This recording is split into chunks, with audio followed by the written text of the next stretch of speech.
आगे बढ़ते हैं खबर रायपुर से, जहां कांग्रेस चुनाव समिति की बैठक शुरू हो गई है। लोकसभा चुनाव को लेकर यह बैठक में चर्चा हो रही है।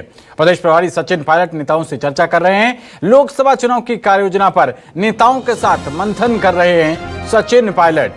पीसीसी चीफ दीपक वैद, नेता प्रतिपक्ष डॉक्टर चरणदास महंत भी इस बैठक में मौजूद हैं और बैठक में चुनाव समिति के सदस्य भी शामिल बताए जा रहे हैं। तो छत्तीसगढ़ में कांग्रेस की बड़ी बैठक, सचिन पायलट इस बैठक को लेने के लिए पहुंचे हैं। प्रदेश प्रभारी सचिन पायलट नेताओं से चर्चा कर रहे हैं। आगामी 2024 के लोकसभा चुनाव को लेकर यहां पर योजना बनाई जा रही है। नेताओं के साथ मंथन हो रहा है। दीपक वैद मौजूद हैं, चरणदास महंत मौजूद हैं और बताया जा रहा है कि चुनाव समिति के सदस्य भी इस बैठक में शामिल हैं। तस्वीरें आपकी स्क्रीन पर हैं। कांग्रेस चुनाव समिति की बैठक शुरू हो गई है। अब किन मुद्दों को लेकर पार्टी इस छत्तीसगढ़ में 11 सीटों पर फोकस करेगी, इसको लेकर यहां पर रणनीति बनाई जा रही है।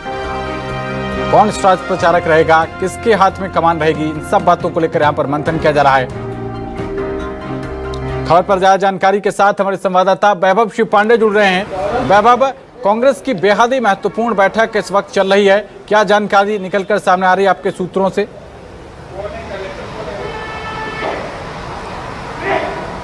देखिए, ये पूरी बैठक है लोकसभा चुनाव के मद्देनज़र और राहुल गांधी की जो न्याय यात्रा छत्तीसगढ़ से गुजरनी है उसके मद्देनज़र। चूंकि सचिन पायलट की जो कार्यशैली या पृष्ठभूमि रही है वो राजस्थान रही है। पहली बार वो जो है प्रभारी बनकर के पहुंचे हैं और छत्तीसगढ़ की जो राजनीतिक पृष्ठभूमि है वो राजस्थान से बिल्कुल अलग है। छत्तीसगढ़ के नेताओं की जो कार्यशैली है वो राजस्थान के नेताओं की कार्यशैली से बिल्कुल जुदा है और छत्तीसगढ़ में राजनीतिक तौर पर आदिवासी सीटों की अपनी एक बड़ी भूमिका रही है।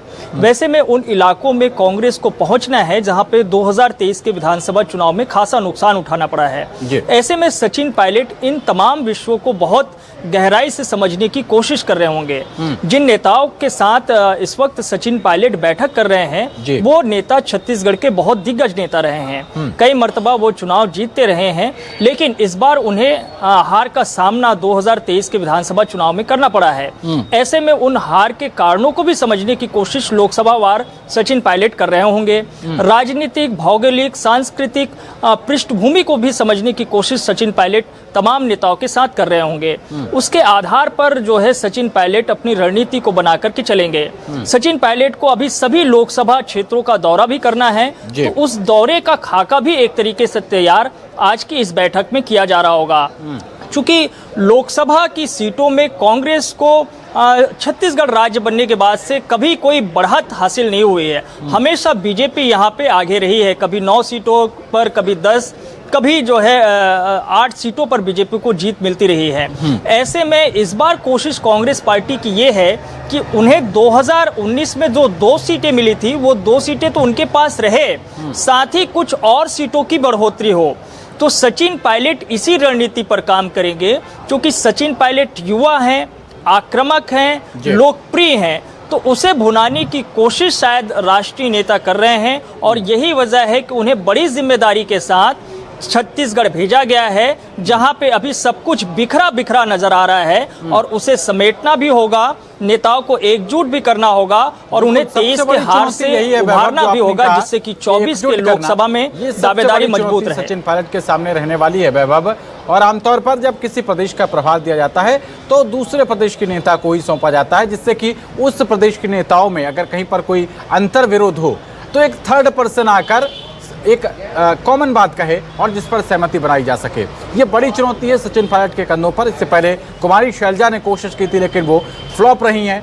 अब सचिन पायलट क्या कुछ रणनीति बना रहे हैं? आप बता रहे हैं कि अभी उनको संस्कृति और इन तमाम चीज़ों को समझना बाकी है, तो इसमें थोड़ा सा समय लगेगा सचिन पायलट को, लेकिन एक बड़ी चुनौती उनके कंधों पर जरूर है, क्योंकि पार्टी के जो नेता हैं उनमें सामंजस्य, उनमें एकजुटता रहे और इसी के साथ साथ वोटर, जो सबसे महत्वपूर्ण कड़ी है, वो कांग्रेस पार्टी की तरफ आकर्षित हो सके।